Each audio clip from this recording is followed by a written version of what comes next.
नमस्कार, एनजीएन के खास शो लोक संवाद में आपका स्वागत है। मैं हूं अजीत। आज हमारे साथ एक बौद्धिक तबका है, ऐसा तबका जो समाज को प्रभावित करता है। आज हम बात करेंगे एक अहम मुद्दे पे, जिसमें 1952 की पहली संसद में भी बहस हुई थी और 2022 के अंतिम सत्र में भी बहस हुई। रोड सेफ्टी ये एक ऐसा मुद्दा है जिसमें हम तब आक्रोशित होते हैं जब हमारे आसपास कोई इतनी बड़ी घटना हो जाती है जो हमें अंदर से झकझोर देती है। बाकी रोड सेफ्टी के अभाव में होने वाली दुर्घटनाएं रोज का हिस्सा हो गई है, हम निकल जाते हैं बगल से। अकेले गुजरात में पिछले 5 साल में नेशनल क्राइम रिकॉर्ड ब्यूरो के आंकड़ों के मुताबिक 80,000 से ज़्यादा सड़क दुर्घटनाएं दर्ज हुई हैं, जिसमें 30,000 लोगों की मौत हुई है। अहमदाबाद में सबसे ज़्यादा 40% कुल मौतों का आंकड़ा है। दूसरे नंबर पर राजकोट और बड़ौदा आते हैं। 90,000 से ज़्यादा लोग घायल हुए हैं। सवाल यह एक घटना का नहीं है, सवाल यह पूरी व्यवस्था का है। और यदि देश के आंकड़े में देखें तो पिछले 5 सालों में रोड एक्सीडेंट में हमने इतने लोगों को खो दिया, इतने परिवार उजड़ गए जो दुनिया के कई देशों की जनसंख्या के अगल बगल हैं। आज हमारे साथ कुछ लोग हैं, हम उनके साथ बात करेंगे। हमें ये बताया गया है कि इस ग्रुप के ये लीडर हैं, कैप्टन हैं। सर, आपका नाम क्या है? राहुल शाह। साहब, रोड सेफ्टी कितना बड़ा है? बहुत बड़ा इशू है। बेसिकली क्या अपने देश के अंदर या अपने अहमदाबाद के अंदर जैसे कोई रूल्स एंड रेगुलेशन बनता है तो उसका फॉलो नहीं होता है और पब्लिक अवेयरनेस नहीं है। पब्लिक को भी अवेयर होना पड़ेगा। जो स्पीड लिमिट है तो कंट्रोल में चलाइए, पार्किंग भी प्रॉपर कीजिए, या फिर अपने क्या रूल्स बनते हैं तो फिर 1 महीना 2 महीना चलता है, उसके बाद में वो रूल्स फॉलो नहीं करते हैं। आज म्यूनसिपैलिटी वाले हैं, गवर्नमेंट है, तो उनको फिर स्टिक होना चाहिए। और जो घटना होती है उनके घर वाले को तकलीफ़ होती है, उसके बाद में सब भूल जाते हैं। तो फिर वो अवेयरनेस सबको लानी चाहिए, पब्लिक को और गवर्नमेंट को, दोनों को लानी चाहिए। ब्लेम गेम से अलग हट के यदि एक कॉमन चीज़ सोचें, यदि हमें ट्रैफिक में ट्रैफिक पुलिस वाला रोका तो एक माइंड सेट है कि घर से बिना हेलमेट के जाना है, 50 रुपया देना है। एक बड़ा सवाल तो ये माइंड सेट का है। बात सही है। वो सब लोग वही सोचते हैं कि यहाँ ही जाना है तो कहाँ हेलमेट पहनने की ज़रूरत है। उससे अच्छा तो अपने हेलमेट पहन के जाइए, अपनी सेफ्टी के लिए। कार में है तो सीट बेल्ट लगाइए, सीट बेल्ट से आप बहुत बेनिफिट होता है, आपको आप बच सकते हो। वो भी एक है। 2 साल पहले रोड ट्रांसपोर्ट मिनिस्ट्री ने फाइन को लगभग 4 टाइम 5 टाइम कर दिया, लेकिन उससे एक्सीडेंट पे असर पड़ा हो ऐसा नहीं। बात सही है आपकी, पर वो फाइन कहाँ लेते हैं? पुलिस वाले पैसा ले लेते हैं ना, उसके कारण से फाइन होता। तो आज फॉरेन में क्या है, फाइन है, इसके लिए सब लोग डरते हैं। कोई भी आज समझो कोई एक कार का मेरे बेटे की कार है, समझो मैं यूएस रहता है, मैं चलाने के लिए बोलता हूँ तो वो मना कर रहा है। बोले नहीं पापा आप नहीं चला सकते हो, अगर एक्सीडेंट हो गया तो मेरा इंश्योरेंस बढ़ जाएगा, मेरा बहुत प्रॉब्लम आ जाएगा, तो बोला आप नहीं चला सकते हो। ऐसा मतलब सबको डर होना चाहिए अंदर से कि भाई ये नहीं है होगा तो फिर अपने इंश्योरेंस वाले को भी इतना ऐसा होना चाहिए कि भाई आपका इंश्योरेंस बढ़ जाए। अगर आपने 1 एक्सीडेंट किया, 2 किया, 3 किया, ऐसा कुछ रूल्स हो और उसका फॉलो होना चाहिए, तब जाके ये फॉलो होगा। कानून में भय उसका बड़ा हिस्सा है। यदि भय नहीं हो तो, और हम तो एक दूसरी तरह के लोग हैं, हम कितने पावरफुल लोग इस देश में हैं, वो सड़क पे जब ट्रैफिक वाला रोकता है तो पता चलता है। जब तक हम 2-3 घंटियाँ नहीं बजा लें वहाँ तक हमें मज़ा नहीं आता। सर, आपका नाम क्या है और आप इस पूरे घटना के हमको एक सिविल सोसाइटी के तौर पे कैसे देखते हैं? क्योंकि हम पेरेंट्स भी हैं, हम पीड़ित और एक्यूज दोनों में से हैं। आरोपी भी हमें, पीड़ित भी हैं। ये 19, 20, 22 साल के बच्चे थे, ये किसी के भी घर के हो सकते। मेरा नाम प्रीतेश मेहता है। मैं ये घटना को बहुत ही देखा है हमने। तो ये घटना में एक्चुअली ज़्यादातर यंग एज होते हैं ना, वो लोग बहुत स्पीड से चलाते हैं। तो वहाँ पे पेरेंट्स का कंट्रोल भी बहुत होना ज़रूरी है कि सब लोग 17-18 साल की उम्र के 16 साल की उम्र में गाड़ी लेते हैं, बिना लाइसेंस के गाड़ी चला देते हैं, तो तभी ज़्यादा एक्सीडेंट उसमें ही होता है, ज़्यादा एक्सीडेंट तो। और सबको जुर्माना होना ही चाहिए, लोग जुर्माना भरते नहीं और ऐसे निकल जाते हैं। तो मैं सोचता हूँ कि गवर्नमेंट को भी ऐसे सजा करना चाहिए, एक दो एक्सीडेंट ऐसा कुछ हो, छोटा मोटा हो या बड़ा हो, तो तब से स्ट्रिक्ट होगा, तभी ये कानून लगेगा, तो सभी लोग डरेंगे, वरना तो कोई भी डरने वाला नहीं है इसमें तो। एक ट्रैफिक सेंस में एक बड़ा सवाल है, ये हम ट्रैफिक में हमारे यहाँ खाली गाड़ियाँ नहीं चलती, नेम प्लेट चलता है, सांसद, विधायक, मंत्री, सरपंच, ब्लॉक प्रमुख, जिला प्रमुख, जाति के बैनर्स चलते हैं, राजपूत, ब्राह्मण, फलना ढकना। जब तक हम पूरा पावर, अपना फोर्स जो है, हमारी गुडविल है, वो हम सड़क पे, गाड़ी पे नहीं लिखा पढ़ा लेते, तब तक हमें संतोष नहीं होता। और वो सब चीज़ें अंत में ट्रैफिक सेंस को तोड़ती है। हाँ, तो वो सबको ये रूल फॉलो करना ही पड़ेगा, गवर्नमेंट हो या पब्लिक हो, सबको है, सबकी तरफ से उसको ध्यान रखना ही पड़ेगा। हम भी अकेले कुछ नहीं करेंगे, गवर्नमेंट भी कुछ नहीं करेंगे, सबका साथ होगा तो ही काम बढ़ेगा। ये तो सिविल सोसाइटी का इशू है, सरकार तो हमारी है ना, लोग भी तो सिस्टम में हमारे हैं। हम ब्लेम गेम से ज़्यादा इशू ये है कि इसमें हम बदल क्या कर सकते हैं।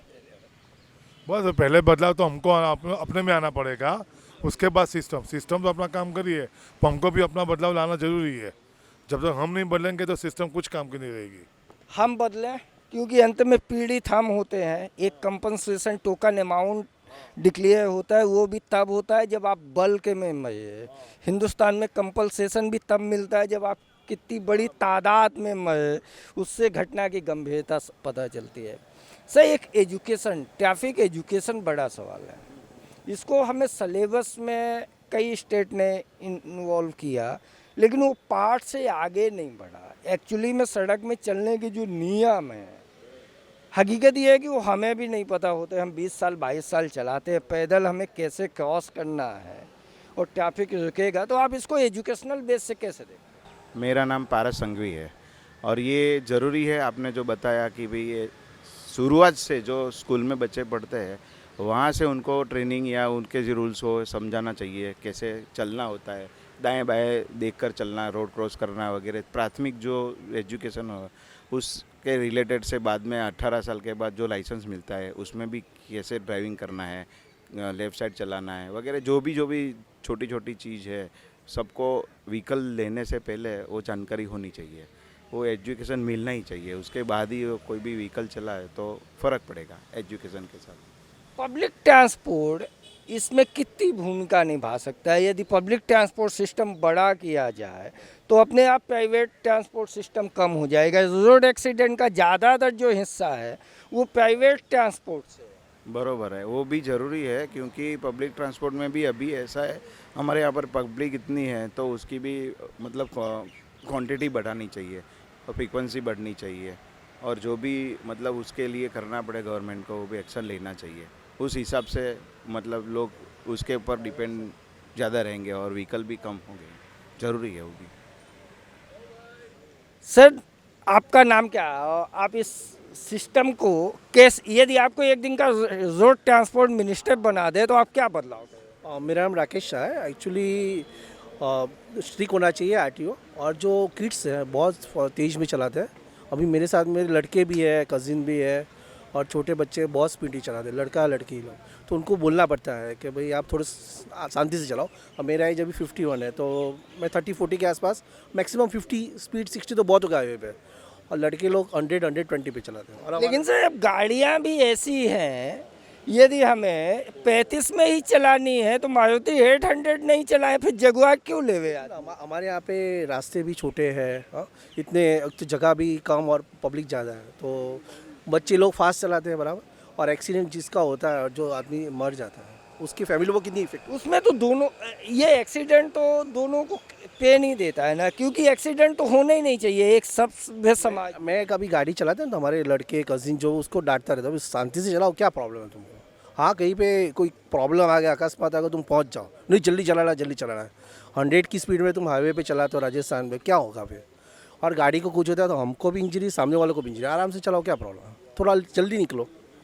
ये सास आपकी बड़ी बात है। तथ्य की मम्मी ने भी पुलिस स्टेशन में यही कहा कि मैंने इसको बहुत समझाया था कि धीमा चला बेटा, लेकिन ये मानता नहीं था, मुझे इग्नोर करता था। इस कारण आज मुझे पुलिस स्टेशन आना पड़ा और इसको यहाँ बैठ के मुझे देखना पड़ रहा है। कोई भी माँ बाप हो, सबको दुख होता है। सर, आपका नाम क्या है और आपका पेशा क्या है? So myself Shashi Bhushan Gaur and I'm associate with Corporate Future Generali Life Insurance and I'm residing at Ambawadi. Traffic sense एक बड़ा सवाल है। एक्सीडेंट का जो मूल है वो ये है कि हम ट्रैफिक लॉ को फॉलो नहीं करते। हम ट्रैफिक लॉ को फॉलो नहीं करते। ट्रैफिक सेंस को आप कैसे देखते हैं? ट्रैफिक सेंस जो है एक्चुअली एक हम बात करें तो लोगों की सुविधाओं के लिए जो हमारे अंदर अवेयरनेस है वही हमारा ट्रैफिक सेंस है कि हम लोगों की सुविधाओं का ध्यान रखते हुए अपने गाड़ियों को चलाएं। लेकिन वहीं पर अगर हम देखते हैं कि आजकल जो लोग हैं काफ़ी भागा दौड़ी में होते हैं, काफ़ी जल्दी में होते हैं, so they avoid the traffic rules, they just save the time and maximum save the time वाला इश्यू से ज़्यादा है जो आजकल यंग जनरेशन है जो अपने पैरों के नीचे एक बाइक दबा के उसको फील करना चाहता है और उस फीलिंग में वो सारे नियम कानून से परे केवल अपने आप को देखता है। सर, टाइम तो कहाँ की बात है, हम तो उन देशों में शामिल हैं जो कभी टाइम पे पहुँचते ही नहीं। जी जी जी। दुनिया के जो पंचुअल कंट्रीज हैं, जो पंचुअल सोसाइटी हैं, वहाँ रोड एक्सीडेंट हमसे कम है। राइट। आप जापान में जाइए तो यदि कोई पैदल रोड क्रॉस करता है तो तमाम सड़कें अपने आप गाड़ियाँ रुक जाती हैं। जी जी सड़क उसको रास्ता दे देता है कि नहीं, इसको पैदल जाना है, जी जी जी। रोड क्रॉस करना है। और हम तो जब तक 2 सिग्नल नहीं तोड़ लें तब तक वीआईपी होने का फील ही नहीं है। फीलिंग ही नहीं आता, बिल्कुल सही। तो ऐसे ही मुझे एक स्टेटमेंट ध्यान है कि लास्टली 4-5 साल पहले अहमदाबाद में एक सेलिब्रिटी शायद पामेला एंडरसन या फिर ओपेरा जो थी वो विज़िट की थी और उन्होंने कहा कि गुजरात में जो ट्रैफिक सिग्नल्स हैं वो क्या केवल शो के लिए लगाए हैं, लोग सिग्नल्स को फॉलो ही नहीं करते हैं।